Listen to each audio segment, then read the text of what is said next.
The Chicago business scene is as diverse as the city itself, but we don't always hear from the entrepreneurs who keep the Chicago economy colorful. That's where I come in.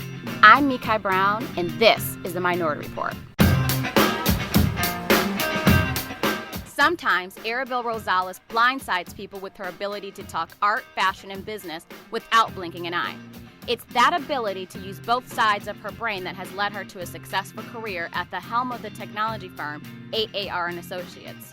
We met at her self-designed office to talk about her Mexican heritage, how that heritage has helped her career, and the biggest risk she's ever taken. Tell me about your background and where you come from. So my parents are both of Mexican descent.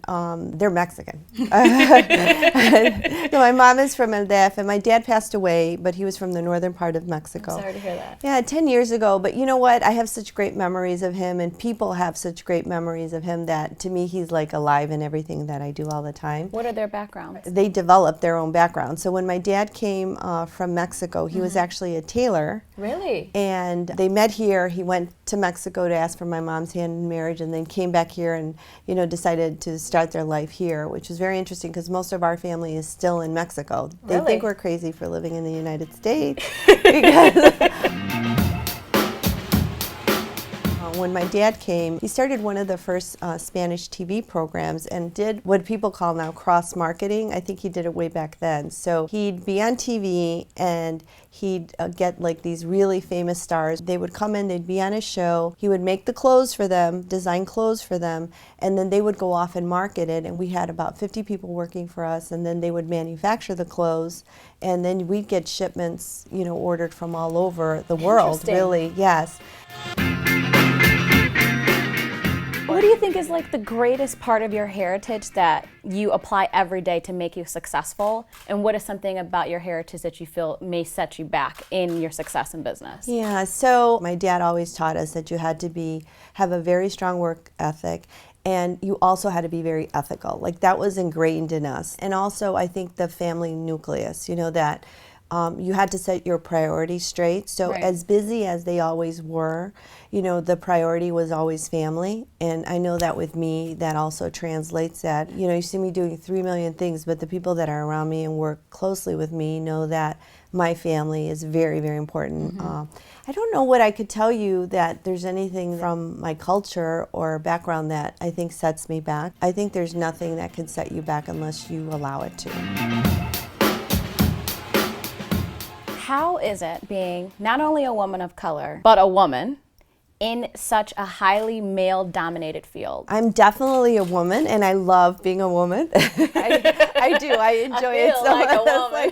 I love it. I think we have so much to offer the world. We really look at things in a very collaborative way, and we think in terms of how will our lives impact a large group, and we're able to multitask, right? It's just part of our natural way of being. I say that though, and I tell you that I don't think about being a woman. I just am. What has been the biggest risk that you've taken thus far, and what has been the result of it? Oh my goodness. Tell me about that. I don't know if we can talk about all of it. We have a habit to do this, right? In the Latino culture, Mexican culture, me persino y vámonos. I always say, I say a prayer and then let's go. Yeah. The thing is, you take on risks, you do it, and then when you look back, you don't really think of them as risks anymore because they're successful, right? Right. And the ones that haven't been, I don't think about them too much. I mean, they're gone. It's like fast. Okay, it didn't happen, It's like not part of the history now. Right. Latino Fashion Week. What is it? I'm so excited to learn more about it. So my business partner and I, Cesar Rolón Jr., we started it 8 years ago. So when it started, the main purpose of Latino Fashion Week was to try to support local designers here in Chicago. And now it's grown to something completely different. For us, the purpose behind it is to elevate the perception of the Latino community. How big is it? And we're now in LA, we're in Dallas, we're in Miami, and here in Chicago. Wow. Yeah, You started here in Chicago, and now you're across the country. We're across the country, and it's great for us because when we go to some of these other cities, what we see happening is will galvanize really people in the fashion industry, but also the community, where in many instances people aren't talking to each other or aren't working with each other. Right. And our mentality is like, come on board, be part of the movement, and make this happen. When we first spoke, you said something about how you use your whole brain, your right and left brain. You remember that? I do remember that. Tell me about that. So to be successful, you have to use your whole brain. You have to understand numbers well.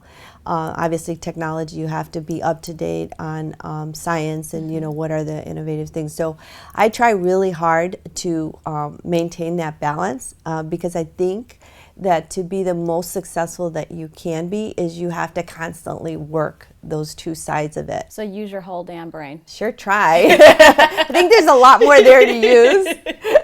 There's a lot more there. Yes. I'm trying, yeah.